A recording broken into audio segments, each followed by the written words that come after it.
Hello friends, welcome to my YouTube channel Shiv Gorakh education. I am Ravi Kumar. आज फिर मैं आपके लिए एक और संविधान का अगला स्टेप बढ़ाते हुए टॉपिक एक नया लेकर आया हूं, जो टॉपिक का नाम है प्रधानमंत्री एवं मंत्री परिषद।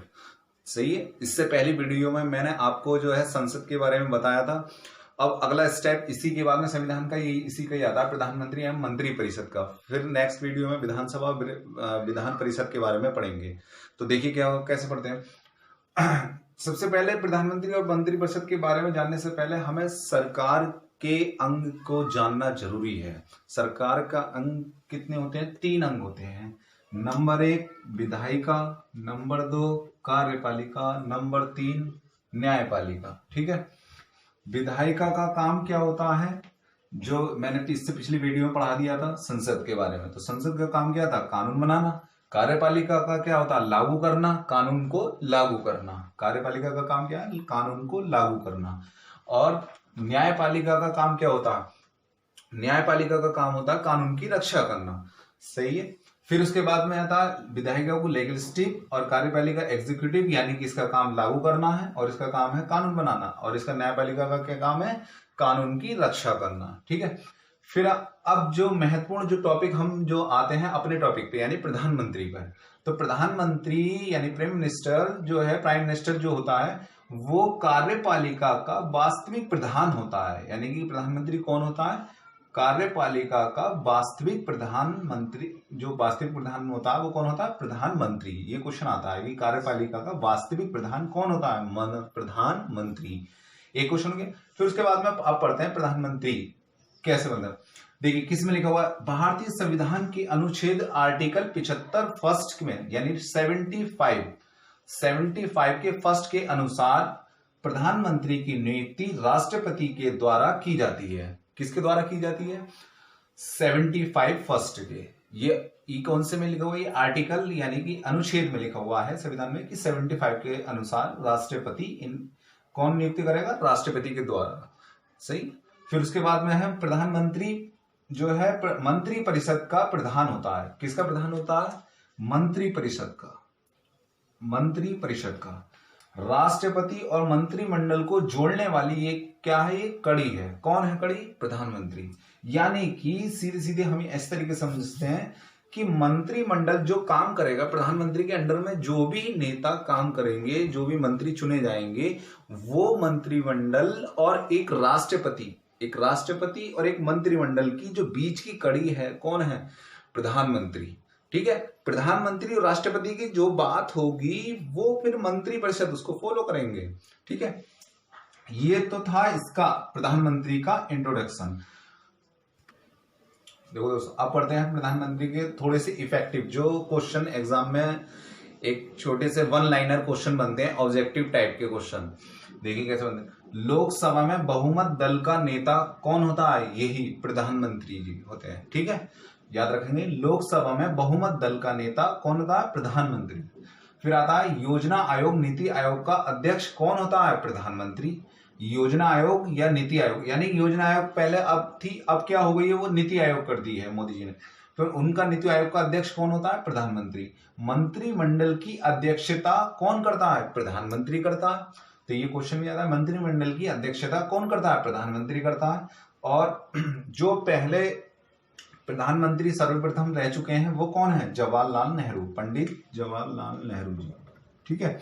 सर्वाधिक समय के लिए भी इन्हीं को ही दिया जाता है श्रेय कि सबसे लंबे समय तक कौन रहे हैं अपने पद पर?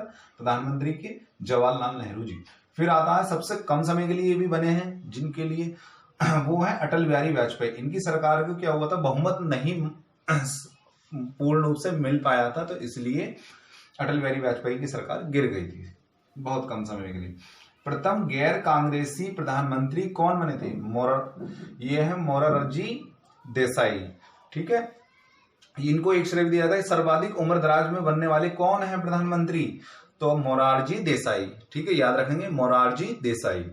फिर उसको आता नीचे प्रथम पूर्णता गैर कांग्रेसी। एक बात जरा सा अंतर है गैर कांग्रेसी और पूर्णता गैर कांग्रेसी में। तो ये पूर्णता अगर गैर कांग्रेसी आता है तो अटल बिहारी वाजपेयी लगाएंगे, और गैर कांग्रेसी आता है तो जो मोरारजी देसाई हैं वो उनको लगाएंगे। ठीक है।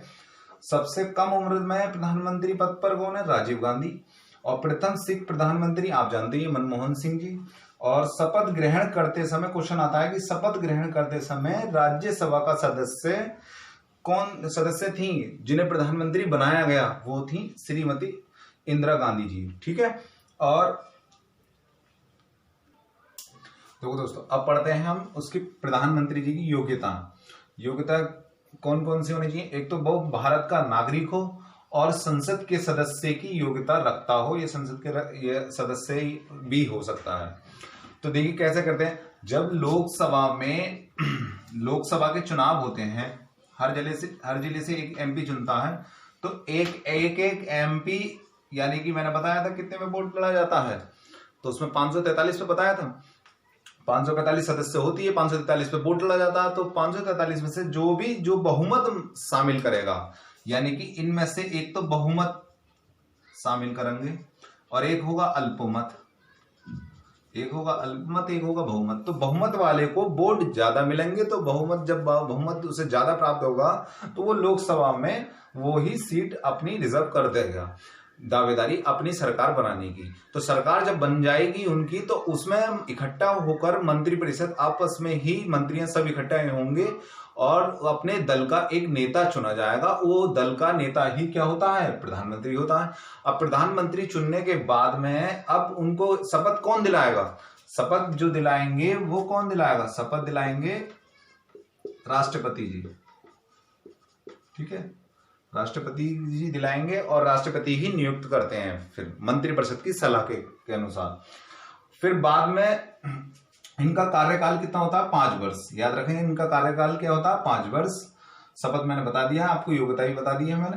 और इनकी जो शक्तियां हैं और कार्य, इनकी शक्तियां एवं कार्य, क्या क्या कार्य हैं इनके? मंत्रिपरिषद का निर्माण करता है। कहने का मतलब यह है कि जो मंत्रियां चुने जाएंगे फिर उनकी नियुक्ति भी अब किसकी सलाह पर होगी?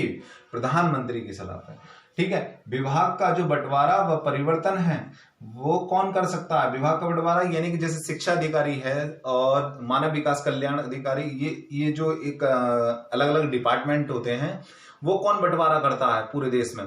तो वो देश के जो मंत्रिपरिषद का बंटवारा कौन करता है विभाग का? वो भी प्रधानमंत्री ही के अनुसार होता है। अगर वो कोई जैसे कोई कपड़ा मंत्री है, तो कपड़ा मंत्री जो है, वस्त्र उद्योग मंत्री जो वो काम अच्छा नहीं कर रहे हैं, या नागरिक उड्डयन मंत्री हैं तो वो अच्छा काम नहीं कर रहे हैं, तो उनकी जगह किसी और को शामिल करना, यानी कि उनको जगह किसी को उनके पद पर किसी और को बैठा दिया, तो कौन करेगा? चेंज कौन करता है, यानी परिवर्तन कौन करेगा? प्रधानमंत्री कर दिया।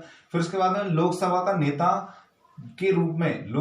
नेता के रूप में यही जवाब देते हैं प्रधानमंत्री। अगर कोई देश में जवाबदेही सबसे पहले करेगा तो वो यही करेंगे प्रधानमंत्री। संसद के अंदर आपने देखा होगा बड़ी बड़ी बहस होती है, तो उसमें जब प्रधानमंत्री का जवाब मांगा जाता है उस पर कि ये प्रस्ताव रोको या ऐसे इस तरीके से प्रस्ताव आते हैं, तो प्रधानमंत्री ही जवाब देता उन सब पर। फिर आता है अंतर्राष्ट्रीय क्षेत्र में भारत का प्रतिनिधित्व। अंतर्राष्ट्रीय क्षेत्र में मतलब यह है कि अगर जैसे विदेश में अमेरिका या फिर ब्रिटेन, अलग अलग जो विदेशों में जैसे यात्राएं करते हैं, तो यात्राएं करके विदेशों से फिर अपने संबंध बनाना और बाहर के विदेशी कंपनियों का अपने यहाँ पर निवेश करवाना, ये जो इस तरीके का जो काम है अंतर्राष्ट्रीय क्षेत्र से संबंध बनाना, वो कौन करता है? प्रधानमंत्री करता है और भारत का प्रतिनिधित्व के रूप में काम करता है। ठीक है। देश का सर्वोच्च नेता के रूप में काम करता है और ये देश का जो सर्वोच्च नेता के रूप में भी और शासक के रूप में भी ये कार्य करता है। कौन? प्रधानमंत्री। देखो दोस्तों, अब पढ़ेंगे हम मंत्रिपरिषद के बारे में। मंत्रिपरिषद क्या होता है? मंत्रिपरिषद जो है अनुच्छेद 74 का फर्स्ट, यानी कि आर्टिकल 74 में, यानी 74 के पहली लाइन में ये लिखा हुआ है कि राष्ट्रपति को अपने कार्यों का संपादन करने में सहायता और परामर्श देने के लिए एक मंत्रिपरिषद होगी जिसका प्रधानमंत्री होगा, यानी प्राइम मिनिस्टर होंगे। अब जो ये 74 में तो ये बात लिखी है, लेकिन 75 में क्या लिखी है? 75 में लिखा हुआ कि जो राष्ट्रपति की नियुक्ति प्रधानमंत्री की नियुक्ति राष्ट्रपति जी करेंगे। प्रधानमंत्री की नियुक्ति राष्ट्रपति जी करेंगे 75 में, सही है। और 74 फर्स्ट में क्या लिखा हुआ है? मंत्रिपरिषद जो सलाह देगा, ठीक है, सलाह देगा मंत्रिपरिषद, और क्या नाम है उनका प्रधान कौन होगा, प्रधानमंत्री होगा। दोनों में बहुत अंतर है, ठीक है, ध्यान रखेंगे। फिर आता है मंत्रियों की, यानी मंत्रिपरिषद, मंत्रियों की जो श्रेणी होती है वो कितने होती हैं, जो मंत्रिपरिषद के अंदर वो 3 प्रकार की श्रेणियां होती हैं, कैबिनेट मंत्री, राज्य मंत्री, उप मंत्री। कैबिनेट के अंडर में ही हम ये देखिए, प्रधानमंत्री के अंडर में कौन करेगा, कैबिनेट मंत्री। कैबिनेट के अंदर में क्या होंगे, हर एक का एक कैबिनेट मंत्री के अंडर में राज्य मंत्री होंगे, ठीक है। उनके नीचे कौन से होंगे, उप मंत्री होंगे। 3 टाइप के मंत्री याद रखेंगे। कैबिनेट मंत्री, जो सबसे ज्यादा सर्वाधिक जो पावर रहती है वो कैबिनेट मंत्री की रहती है। कैबिनेट मंत्री, राज्य मंत्री, उप मंत्री, 3 प्रकार के मंत्री होंगे, आपको समझ में आ गए होंगे। अब ये चेन कैसे काम करती है, देखिए, सबसे ऊपर कैसे होता है, पीएम यानी प्राइम मिनिस्टर। फिर जो प्राइम मिनिस्टर जो होंगे उनके अंडर में क्या रहेंगे, सेक्रेटरी, जो उनके साथ में एक सलाहकार होता है सेक्रेटरी, वो होगा। फिर उसके नीचे होंगे कैबिनेट मंत्री, जो कैबिनेट मिनिस्टर। फिर उसके बाद होंगे स्टेट मिनिस्टर, ठीक है, कैबिनेट मिनिस्टर, स्टेट मिनिस्टर, और जो इंडिपेंडेंट काम करेंगे, जो स्वतंत्र राज्य बाहर काम करते हैं जैसे। फिर उसके नीचे होंगे उप मंत्री, और उसके नीचे होंगे संसदीय सचिव। अब जो ये नेता जो है, ये कैबिनेट जितने भी मंत्री हैं, ये कितने संख्या होती है, लगभग ये पूछा भी जाता है कि कितनी संख्या होती है। तो याद रखेंगे कि जो लोकसभा की जो संख्या होती है उसके मैक्सिमम नंबर का 15% लिया जाता है। याद रखेंगे कितना परसेंट लिया जाता है, 15%। मंत्रियों की संख्या कितनी रखी जाती है, 15% डिपार्टमेंट में, ठीक है। वो बात अलग है कि कम रख दो उससे, लेकिन इतना मैक्सिमम नंबर कितना होता है उसका, लोकसभा का 15%, याद रखेंगे, ठीक है, इस तरीके से। ठीक है दोस्तों, अब मंत्री परिषद के बारे में तो मैंने आपको बता दिया था, लेकिन एक छोटा सा क्वेश्चन आता है कि मंत्री परिषद और मंत्रिमंडल में क्या अंतर है। तो हमें सामान्य जानकारी होनी चाहिए। मंत्री परिषद और मंत्रिमंडल में हम बोल देते हैं, लेकिन उसका भी एक छोटा सा अंतर है। मंत्री परिषद और मंत्रिमंडल में क्या अंतर है, मंत्री परिषद जो होता है कैबिनेट मंत्री, राज्य मंत्री और उप मंत्री शामिल होते हैं। याद रखेंगे, मंत्री परिषद में कौन शामिल होता है, कैबिनेट मंत्री, राज्य मंत्री, उप मंत्री शामिल होते हैं, ठीक। और इनका भी कार्यकाल कितना होता है, 5 वर्ष, इनका भी कार्यकाल कितना होता है, 5 वर्ष। लेकिन अंतर क्या है, मंत्रिमंडल के अंदर इसमें से ही छट के कौन आएगा, कैबिनेट मंत्री शामिल होते हैं इसके अंदर। तो मंत्रिमंडल कुछ खास हो गया, इसके अंदर तो सभी तरीके के शामिल हो गए मंत्री, इसका निकाय बड़ा हो गया, 60 से 80 मंत्री होते हैं इसमें, 10 से 15 होते हैं इसमें केवल मंत्रिमंडल में, याद रखेंगे, ठीक है। इसमें कैबिनेट मंत्री जो इसमें सब मंत्री में से निकल के कौन आएंगे, कैबिनेट मंत्री आएंगे, किसमें, मंत्रिमंडल में। ये तो रही तो अंतर की बात। अब छोटा सा एक और बात ध्यान रखेंगे, मंत्री परिषद का एक छोटा और महत्वपूर्ण निकाय है, यानी मंत्री परिषद का ही देख रहे हैं, मंत्री परिषद का ही ये एक छोटा निकाय है, कौन, मंत्रिमंडल, यानी इसमें से ही चुन के इसमें आएंगे।